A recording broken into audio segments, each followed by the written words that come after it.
নিরস্ত্র নিপীড়িত ফিলিস্তিনিদের উপর দখলদার ইসরায়েলি বাহিনীর হামলা। আর এরই মধ্যে আমাদের হাতে এসেছে গুরুত্বপূর্ণ আপডেট আন্তর্জাতিক সংবাদ। শুরুতেই থাকছে ভারতের দুঃসাহসের কঠিন জবাব দেওয়া হবে, পাকিস্তানের সেনাপ্রধানের হুঁশিয়ারি। এবারে জানিয়ে দিব নতুন করে বিমান হামলা চালালো যুক্তরাষ্ট্র ও প্রতিরোধ ইয়েমেন। জানিয়ে দিব আবারও বড় ধাক্কা খেল যুক্তরাষ্ট্র ইরান পরমাণু আলোচনা। এবারে থাকছে বাংলাদেশ সীমান্তে ভারতের কড়া নজরদারি। সব শেষে জানিয়ে দিব নতুন করে আলোচনার ইঙ্গিত চীন ও যুক্তরাষ্ট্রের। শুনছিলেন গুরুত্বপূর্ণ আপডেট আন্তর্জাতিক সংবাদের শিরোনাম, এবারে বিস্তারিত। তবে তার আগে অনুরোধ রইল ভিডিওটিতে একটি লাইক দিন এবং কমেন্ট করে জানিয়ে দিন ভিডিও সম্পর্কে আপনার মূল্যবান মতামত। আরও জানিয়ে দিন ভিডিওটি কোথা থেকে দেখছেন বা কোন জেলা থেকে দেখছেন। ভারতের দুঃসাহসের কঠিন জবাব দেওয়া হবে, পাকিস্তানের সেনাপ্রধানের হুঁশিয়ারি। ভারতের যে কোনো দুঃসাহসের কঠিন জবাব দেওয়া হবে বলে মন্তব্য করেছেন পাকিস্তানের সেনাপ্রধান জেনারেল সৈয়দ আসিম মুনির। বৃহস্পতিবার দেশটির সেনাদের সামরিক মহড়া পরিদর্শনে গিয়ে কথা বলেন তিনি। পাকিস্তানের সেনাপ্রধান বলেন, একটি বিষয় নিয়ে কোনো রকমের বিভ্রান্তির সুযোগ নেই, তা হলো ভারতের যে কোনো সামরিক দুঃসাহসের দ্রুত জবাব দেওয়া হবে, যা হবে দৃঢ় এবং আরও জোরালো। পাকিস্তানের আন্তঃবাহিনী জনসংযোগ পরিদপ্তরের এক বিবৃতিতে এসব কথা বলা হয়েছে খবর জিও নিউজের।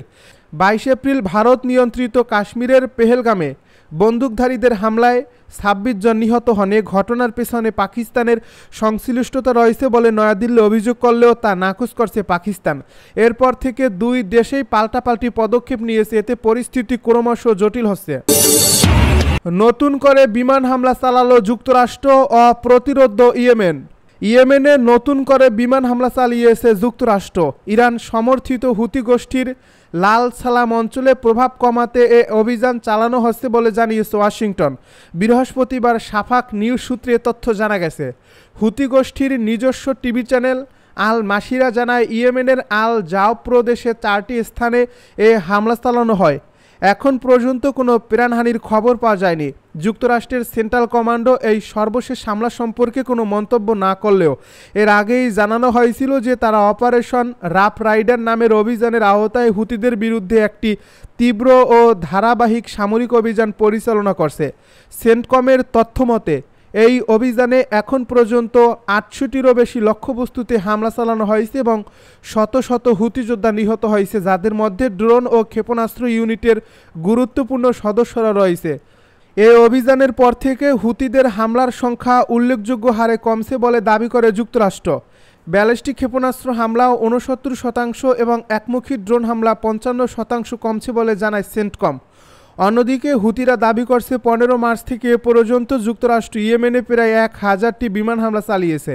এতে 217 জন বেসামরিক নাগরিক নিহত ও 437 জন আহত হয়েছেন, যাদের বেশিরভাগই নারী ও শিশু। হুতি নেতা আব্দুল মালেক আল হুতি এক টেলিভিশন ভাষণে জানান, যুক্তরাষ্ট্রের দমনপীড়ন সত্ত্বেও তারা তাদের সামরিক অভিযান অব্যাহত রাখবে। তিনি আরও বলেন, রেড সি, বাব আল মান্দাব, গালফ অফ এডেন এবং আরব সাগরে ইসরায়েলি জাহাজ চলাচল পুরোপুরি বন্ধ করে দেওয়া হয়েছে।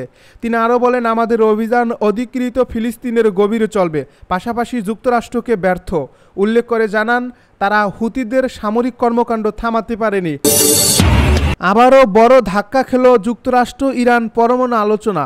যুক্তরাষ্ট্র ও ইরানের মধ্যকার নির্ধারিত পরোক্ষ পরমাণু আলোচনার 4র্থ দফা স্থগিত করা হয়েছে। ওমানের পররাষ্ট্রমন্ত্রী বদর আল বুসাইদি বৃহস্পতিবার এক্স অ্যাকাউন্টে এ বিষয়টি নিশ্চিত করেন। শনিবার রোমে এ বৈঠকটি অনুষ্ঠিত হওয়ার কথা ছিল। সাফাক নিউজ সূত্রে এ তথ্য জানা গেছে। তিনি আরও বলেন, দুই পক্ষের সম্মতিতে আলোচনা স্থগিত করা হয়েছে, তবে নতুন করে তারিখ এখনও নির্ধারিত হয়নি। আলোচনার সঙ্গে সংশ্লিষ্ট একাধিক সূত্র জানিয়েছে, ইরান ও ইউরোপীয় 3 দেশগুলো ব্রিটেন, ফ্রান্স ও জার্মানির মধ্যকার একটি আলাদা বৈঠকও বিলম্বিত হতে পারে। এই কূটনৈতিক বিরতি এসেছে এমন সময়ে যখন যুক্তরাষ্ট্র ইরানের তেল ও পেট্রোকেমিক্যাল খাতে নতুন নিষেধাজ্ঞা আরোপ করছে। মার্কিন ট্রেজারি বিভাগ 7টি কোম্পানি ও 2টি জাহাজের উপর নিষেধাজ্ঞা দিয়েছে। অবৈধ জ্বালানি বাণিজ্যে জড়িত থাকার অভিযোগ এ নিষেধাজ্ঞা দেওয়া হয়। মার্কিন পররাষ্ট্রমন্ত্রী মার্কো রুবিও বলেন, এই নিষেধাজ্ঞার লক্ষ্য শত শত মিলিয়ন ডলারের লেনদেন ব্যাহত করা, যাতে ইরানের পরমাণু কর্মসূচি বাধাগ্রস্ত হয়। ইরানের নিষেধাজ্ঞার তীব্র নিন্দা জানিয়েছে। তারা একে সর্বোচ্চ চাপ কৌশলের ব্যর্থ প্রয়াস বলে আখ্যা দিয়েছে। দেশটির পররাষ্ট্র মন্ত্রণালয়ের মুখপাত্র ইসমাইল বাঘেই বলেন, যুক্তরাষ্ট্রের সাম্প্রতিক বিবৃতি ও আচরণ ব্যর্থতাপূর্ণ এবং তা কূটনৈতিক পথকে ক্ষতিগ্রস্ত করছে। ওমান দীর্ঘদিন ধরে ওয়াশিংটন ও তেহরানের মধ্যে বাক্য চ্যানেল হিসেবে কাজ করে আসছে এবং সাম্প্রতিক পরোক্ষ আলোচনাগুলোর আয়োজকও তারা। যদিও উভয় পক্ষ আগের আলোচনাগুলোকে গঠনমূলক বলে উল্লেখ করছে, তবু একটি সম্ভাব্য চুক্তির আওতা ও এর বাস্তবায়নের সময়সূচি নিয়ে এখনও গুরুত্বপূর্ণ মতপার্থক্য রয়ে গেছে।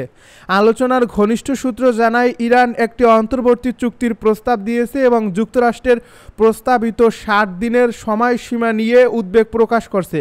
প্রেসিডেন্ট ডোনাল্ড ট্রাম্প 2018 সালে পরমাণু চুক্তি থেকে সরে গিয়েছিলেন। এখন আলোচনায় ফিরলেও শর্ত আরোপ করে বলছেন, তেহরান যদি আপোষ না করে তবে এর গুরুতর পরিণতি হবে। বাংলাদেশ সীমান্তে ভারতের কড়া নজরদারি। কাশ্মীরের পেহেলগাঁওয়ে ভয়াবহ সন্ত্রাসী হামলায় 26 জন নিহত হওয়ার পর পাকিস্তানের সঙ্গে ক্রমবর্ধমান উত্তেজনার প্রেক্ষাপটে পূর্ব সীমান্ত জুড়ে উচ্চ সতর্কতা জারি করছে ভারত। নিরাপত্তা সংস্থা ও আইনশৃঙ্খলা বাহিনীকে বিশেষভাবে সতর্ক থাকতে বলা হয়েছে, বিশেষত বাংলাদেশ ও মিয়ানমার সীমান্তবর্তী অঞ্চলে। গোয়েন্দা সূত্রের বরাত দিয়ে ইন্ডিয়া টুডে লিখছে, সীমান্তে অস্থিতিশীল পরিস্থিতি সৃষ্টির আশঙ্কায় বাংলাদেশ ও মিয়ানমার সংলগ্ন এলাকাগুলোতে নজরদারি জোরদার করা হয়েছে। পশ্চিমবঙ্গের মুর্শিদাবাদে সাম্প্রতিক সহিংসতা এবং ওয়াকফ আইনবিরোধী আন্দোলনের সময় ঘটে যাওয়া দাঙ্গার পেছনে সীমান্তের দুষ্কৃতকারীদের সংশ্লিষ্টতা ছিল বলে দাবি করা হয়েছে। সেই দাঙ্গায় অন্তত 3 জন নিহত ও শতাধিক আহত হন। কেন্দ্রীয় সরকারের কাছে জমা দেওয়া প্রতিবেদনে দাবি করা হয়, ওই সহিংসতা উস্কে দিতে বাংলাদেশি উগ্রবাদীরা জড়িত ছিল। এই প্রেক্ষাপটে ভারতীয় বাহিনী বাংলাদেশ সীমান্ত জুড়ে টহল ও নজরদারি জোরদার করছে। গোয়েন্দা সংস্থাগুলোর আশঙ্কা, পূর্বাঞ্চলীয় সীমান্ত ব্যবহার করে অনুপ্রবেশ কিংবা বিশৃঙ্খলার চেষ্টা হতে পারে। উল্লেখ্য, পেহেলগাঁওয়ে হামলার জেরে নয়াদিল্লির প্রতিক্রিয়া নিয়ে চরম উদ্বেগে রয়েছে ইসলামাবাদ। এরই মধ্যে পাকিস্তান সীমান্তে সেনা মোতায়েন শুরু করেছে এবং অন্যদিকে নিয়ন্ত্রণ রেখায় যুদ্ধবিরতি লঙ্ঘন করে পাকিস্তানি বাহিনীর গোলাগুলির ঘটনাও বেড়েছে।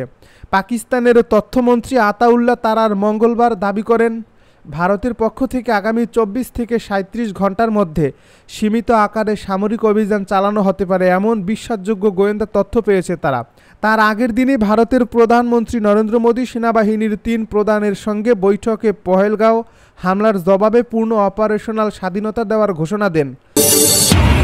নতুন করে আলোচনার ইঙ্গিত চীন ও যুক্তরাষ্ট্রের। চীন ও যুক্তরাষ্ট্রের মধ্যে চলমান বাণিজ্য সংঘাতের মধ্যে নতুন করে আলোচনা শুরুর ইঙ্গিত দিয়েছে বেইজিং। শুক্রবার চীনের বাণিজ্য মন্ত্রণালয়ের এক মুখপাত্র জানিয়েছে, তারা যুক্তরাষ্ট্রের পাঠানো বাণিজ্য আলোচনার প্রস্তাব মূল্যায়ন করছে। মুখপাত্র বলেন, চীনের সঙ্গে আলোচনা শুরু করতে যুক্তরাষ্ট্র সম্প্রতি সংশ্লিষ্ট পক্ষগুলোর মাধ্যমে একাধিক বার্তা পাঠিয়েছে। চীন বর্তমানে এই প্রস্তাব মূল্যায়ন করছে, তবে চীন স্পষ্ট করছে যে কোনো আলোচনা শুরুর আগে যুক্তরাষ্ট্রকে কিছু শর্ত পূরণ করতে হবে।